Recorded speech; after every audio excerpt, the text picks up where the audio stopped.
Is it on? Awesome. All right, welcome back. Now we're going to go through some cardiovascular exercises. Okay, so we're going to have two cardiovascular exercises.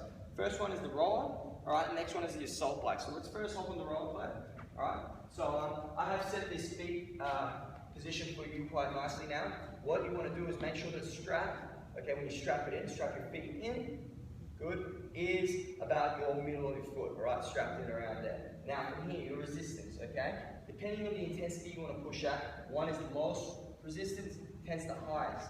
As you're a female, I probably wouldn't go higher than 7. Okay, 6 is actually quite nice resistance because your drag factor on the roller might be too high. Otherwise, if you get it up too high, you might be using too much muscle versus using your cardiovascular, system. So you might be going a little bit anaerobic. So we turn the roller on, real simple, just click menu back. Right, it turns on slowly from here. We've got just row, all right? So you can change your units by the change unit sign, and then let's get you rowing, all right? So pick up the handle, nice straight back. Okay, make sure the chain is nice and straight. There you go, perfect. And let's go. So legs, then body, then arms. On the way back, it's arms, then legs. Good. All right, so we'll sit here for about a minute, all right? Good. At whatever intensity you feel like, all right, I probably won't get you doing a very high intensity right now. All right, just cruise through this. All right, we'll go for another 45 seconds.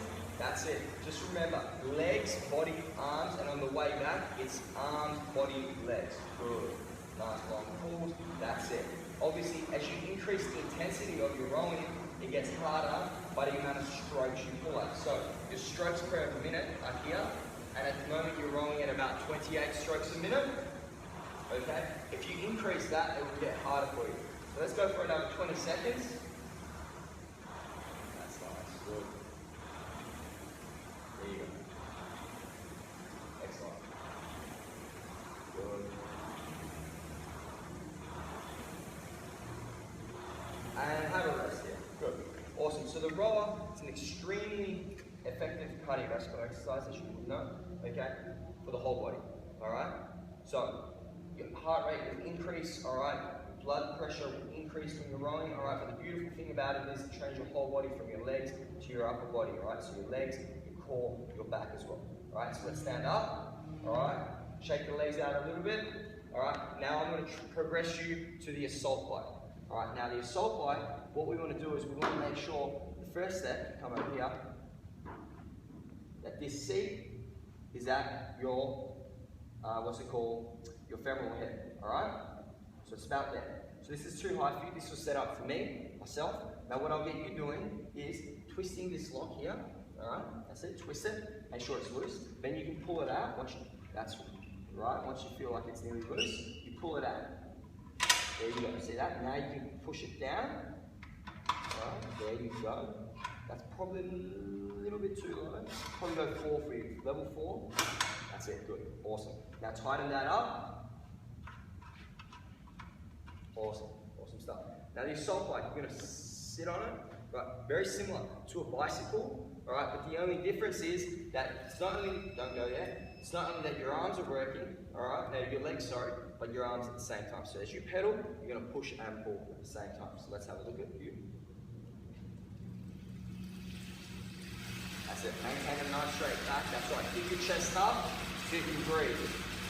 That's good. There you go. You've got time, calories, distance, your wattage, your RPM as well. So let's go for a minute. Just cruise here.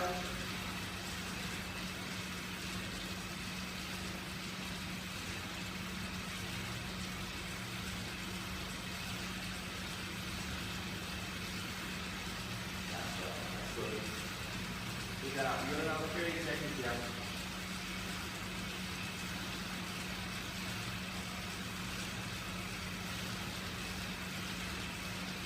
Excellent stuff.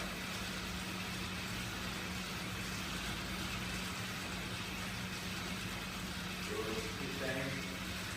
Keep it up.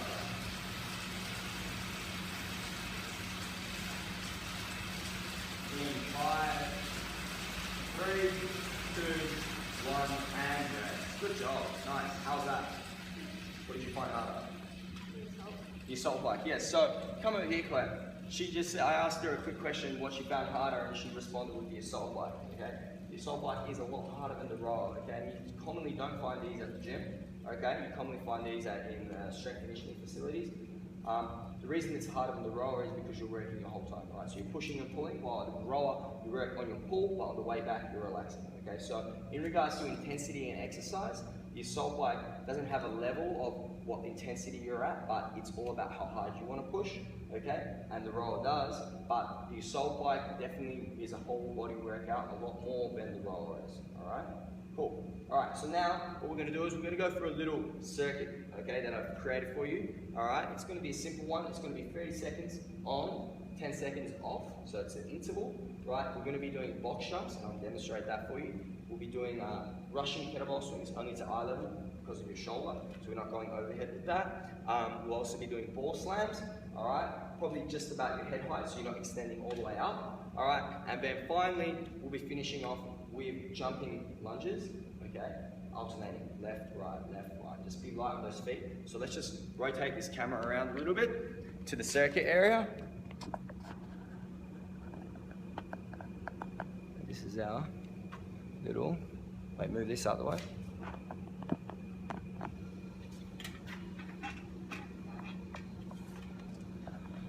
Awesome. So this is our little circuit area we've got here, Claire. You got your ball, which I can show you afterwards. Okay, what we're going to do with that. You have your kettlebell, right? You have your box for your box jumps and jumping lunges. So box jumps, really straightforward. All right. 20 inches for females. All right. We put it up high for males, 24 inches. You're just going to jump up, stand up nice and tall, jump down, jump up, jump down, jump up for 30 seconds. As many reps as you can do. Okay. You can, if you need to, you can jump up, step down. Okay. If you can't jump, all right. If we have a client that can't jump, we can just take a step up, all right, step down, and just alternating feet. Right. Easy. Russian kettlebell swings. Okay. Maintaining a nice tight core, engaging your hamstrings and glutes. From here, nice straight back. Pick it up. Just pop to eye level, down and up. Okay.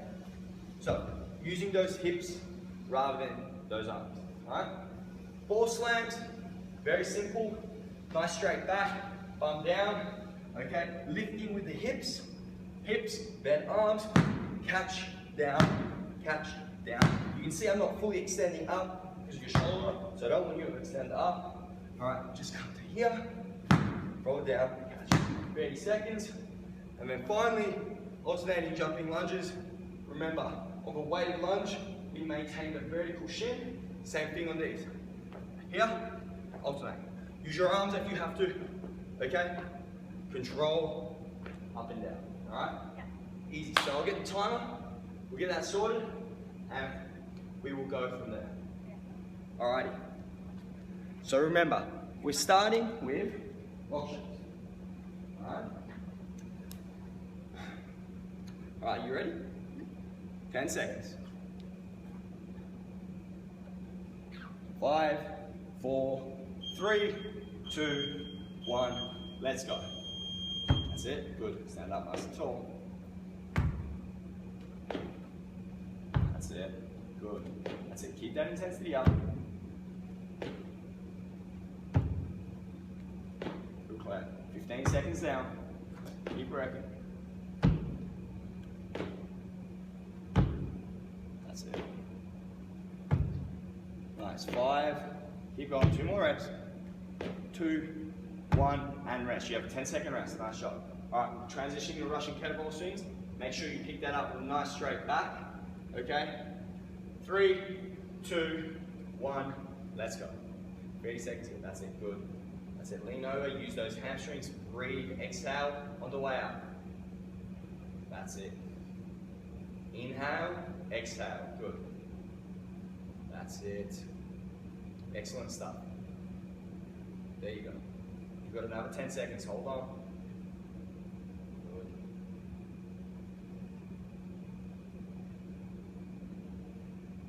Good. 2, 1, and rest. 10-second rest. Nice job. Transfer over to the ball slam. How are you feeling? Good. Nice. All right. 3, 2, 1, let's go. Remember what I said, nice straight back and don't go high. That's it. Catch the ball on the bounce, come on. There you go. That's it. Good.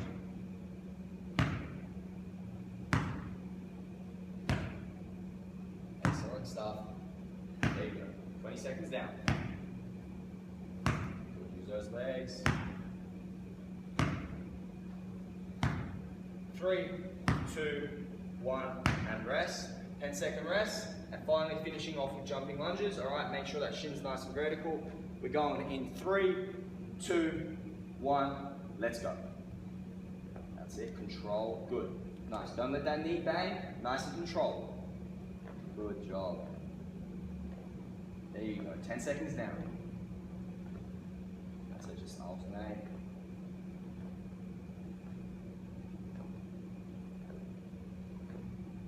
Great job. Good. Keep it up. You've got another 5 seconds here. And rest. Good job. Come here for a second. So that was 1 round. Alright? We'd rest for a minute and then we repeat that for another 8. Okay, that's kind of like the second session that we will do. How did you find that? Good. Where did you find that? You're very sweaty right now. That was only 1 round. Heart rate. Good. That's good. So in regards to your muscle, what muscle we're targeting? The quads? Yeah, legs. Hamstrings, legs, a lot of legs, yeah. So what I could do is I could throw on a little bit of core exercise, like maybe some mountain climbers, maybe some Russian twists, maybe some ab mat sit-ups, and sit-ups, V-ups, all right, just to mix things up. Every round could be different. We could throw in the cardiovascular machine as well, get your heart rate up even a little bit higher, like the roller or the assault bike, okay? Now, I was going to go through the special populations, but because you're here, okay, I'm going to use you. We're just going to stretch real quick, all right? So the first stretch that we're going to go through is the quad stretch, all right? Quad stretch, real simple, all right? What I tend to do with people, what I recommend, is for them just to have something to balance on, okay? If they don't have the balance, all right, especially when you're dealing with older clients, they require balance. So we go over here, all right, especially here on the rig, it's perfect. So what you can do, right, hold the rig on here, all right, grab one leg, all right, put it up, right, I'm going to hold for 30 seconds, all right, 30 seconds both sides, all right, so that side, 30 seconds, all right. I don't want you leaning over or anything like that, all right, but you're going to start stretching your hip flexor. Okay, sit back, make sure you're stretching that quad, medius, intermedius, right, lateralis, easy.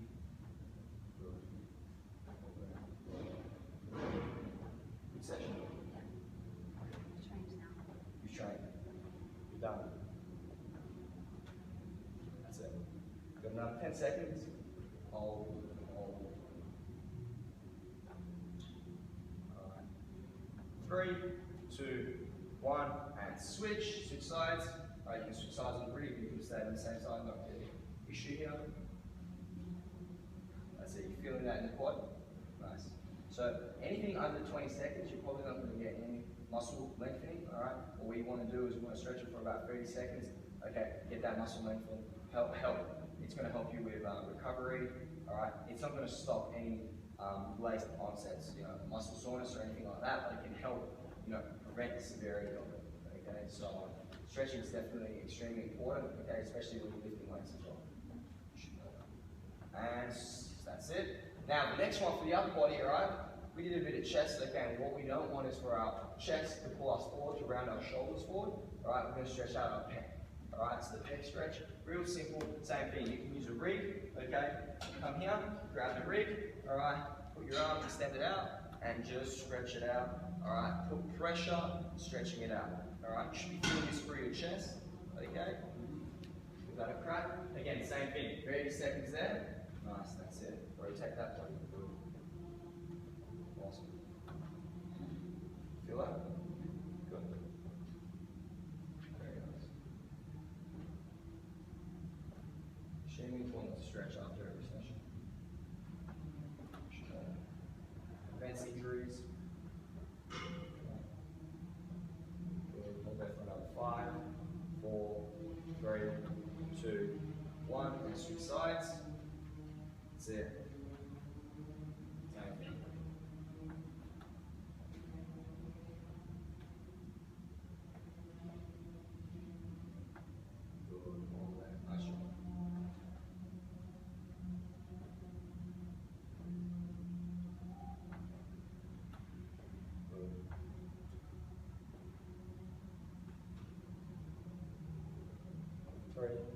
2, 1, and good job. Bring it in. Nice job. How's that? Good. Good. How did you like your fun session? Fun session? Yes. It wasn't too hard, was it? No, it was good. No? It was a good taste tester. Good taste tester. Yes, that's right. So this is Claire. She's one of the coaches at our gym that we both own, and this is definitely a little taste tester for what we really do, especially because we both compete at a pretty high level. I'll let her go now, and I'll speak about the special populations. The high blood pressure, she can go back into the office and do some work. The high blood pressure, lower back pain, and then shoulder pain / injuries. Claire, do you want to close the door? Alright, so. Alrighty, so with people with high blood pressure, so how would we modify a workout that we just did? How would we, how would we make sure that if we get a high blood pressure client, how would we make sure that they actually get the best results from personal training? So the most common, cause high blood pressure is hypertension. All right, so hypertension, most people don't even know that they have hypertension. When you think about it, most people don't really check their blood pressure on a daily basis or monthly basis or even a yearly basis. They don't really go to their doctor. So when they come to you as a PT during their, their assessment, their first initial consult with you when you're doing a review of them, okay, your health assessment with them, you're going to test their blood pressure, right? You're going to see how their heart operates, their blood rate, their heart rate, and then their blood pressure. So most people in today's society don't even know that they have high blood pressure. So the first thing is for you to test their blood pressure, and if it's over 100, well, if it's around 140 over 90, and over that, you know that you have high blood pressure. So from there, what we would do is we would refer them to a medical specialist, such as a GP, okay, and we would try and get our all clear from there. Now, with high blood pressure clients, what we don't want to be doing is doing any exercises overhead, all right? So any shoulder press, all right, even heavy bench press, heavy back squatting, all right, where all the pressure is accumulating in one large muscle group, okay? What we want to be doing is unilateral exercises such as single arm dumbbell rows, okay, one arm chest press, something like that, where one side has the pressure, the other side doesn't have the pressure, so that there's not an overwhelming amount of blood pressure in the body, and so the blood can flow freely, okay? At the same time, with cardiovascular training, we want to look at high blood pressure clients and let them know that they should be doing around 5 times a week light cardiovascular training, light intensity, or if they're going into the moderate range, you're looking at about 3 times a week, all right? Weight should be done about 2 times a week, all right? So weight training is about 2 times a week, but like I said, you want to make sure that there is nothing overhead or heavy where it's increasing their blood pressure, all right? But like always, consult with your allied health professional, just like I did with Claire when we had her shoulder injury, all right? First thing we did was speak to the physio, speak to the surgeon, make sure that they've given her the all clear to start doing the exercises that she needs to be doing, all right, to get back to where she was originally. Now, lower back pain is another very common issue that we have in today's society, common in almost, I think, over 50 or 60% of the population, if not more, all right, usually because of the fact that all of us sit at our desks, okay, we have real tight hip flexors, all right, so our hip flexors are psoas, all that group here, at our anterior position is super tight, all right, which then pulls us forward, which gives us lordosis in our spine, where our ass is sticking out, okay, and we're walking like this. Our back is arched then, right? Super lumbar curve, all right? Instead of having our pelvis tucked under, all right? So what that means is our glutes are real inactive as well. So when you have a low back pain client come to you, all right? What you should be doing automatically, all right, is assessing their core strength. We're looking at their deep core tissue muscles, such as their transverse abdominis, okay, and their obliques, and then their abdominal wall, all right? So their abdominis, what's transverse abdominis. So first step, training the core. Simple exercises such as bridges, exercises such as glute bridges, planks, single glute bridges, just up and down, controlling the anterior pelvic tilt, right, anterior posterior pelvic tilt, controlling that, teaching the client how to control that, then at the same time having no severe compression loading of the spine or shearing forces of the spine. So exercises that we want to avoid when people have lower back pain, back squats, okay, so barbell squats on the back, okay, deadlifts as well, okay, especially with lower back pain. What you tend to see is the tight hip flexors, when they come down to deadlift, they'll have that lumbar curve, which will then force out the back pain, versus them lifting with their hamstrings, their glutes, and their quads. All right, so with lower back pain clients, our first aim is obviously, they've gone to the doctor, they've seen an allied health professional, all right? We've spoken to them, we've consulted with them. We then write a core strengthening program where we're lengthening the hip flexors, strengthening the core, okay? So that way the lower back can get reduced pressure and it can actually start doing what it has to do. So lengthen the hip flexor, and then strengthen the core, all right? So right now, typically, we've shortened the hip flexor when we're sitting at our desk.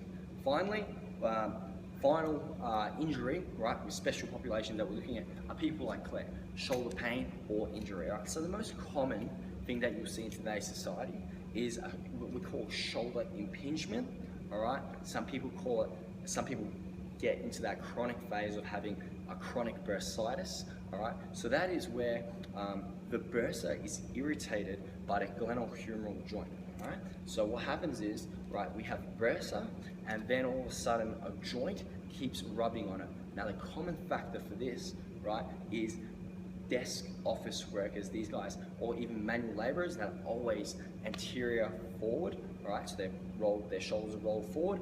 It's common in these guys, all right? Reason is because their chest is way too strong compared to their back muscles. So what we need to do with these guys, you get someone with shoulder pain or shoulder injury, right? We assess them. We have a look. We do a postural assessment. We have a look at both the scaps on both sides, all right? We have a look at the shoulders, seeing which one's level, if they're level, if they're not level, assessing left versus right, assessing both sides. Then we look at the front, same thing. We get a good assessment of their body, right, their shoulder girdle. And then from here, we address the issue with a specialist, a physio, even an occupational therapist, depending on what they're doing. From there, we get a clearance from them that they're good to train, and then we start strengthening their scapular muscles, the muscles around their scapula, their traps, and their rhomboids. So the middle and lower traps and their rhomboids, all right? Also strengthening their lats, and then stretching out, rolling out their chest muscles because they're so tight by sitting at a desk, all right? Now, obviously, desk workers or office workers, they do get shoulder pain because of them always being at a computer typing. However, they're not the only ones, all right? Now, if you have someone come in with a shoulder injury, such as Claire, where she's had a slap tear, obviously, you're not just going to throw her in the deep end and be like, all right, you've had a slap tear, let's just start doing external rotation stuff, all right? We have to consult with the surgeon, with the physio, all right? Whoever's treating her, and then get an understanding if she's just started with simple rotational movements, or if she's at a more advanced stage with external rotation of the rotator cuff muscles, or if she's even at a muscular stage now of where her muscles are strong, and now we're just trying to develop that stability, okay, and strength endurance, muscular endurance in the muscle, all right? But always our primary aim is to make sure that the client achieves what they're trying to achieve through consultation with an allied health professional and working with us, all right, and us delivering what they wanted to get done. All right, so if they want to get stronger shoulders and they've had a shoulder injury, we consult with both professionals or allied health professionals, and they consult with us, and we develop a program which is going to get them to that goal. All right, I hope you guys enjoy the video, and hope to hear from you guys soon. Thank you.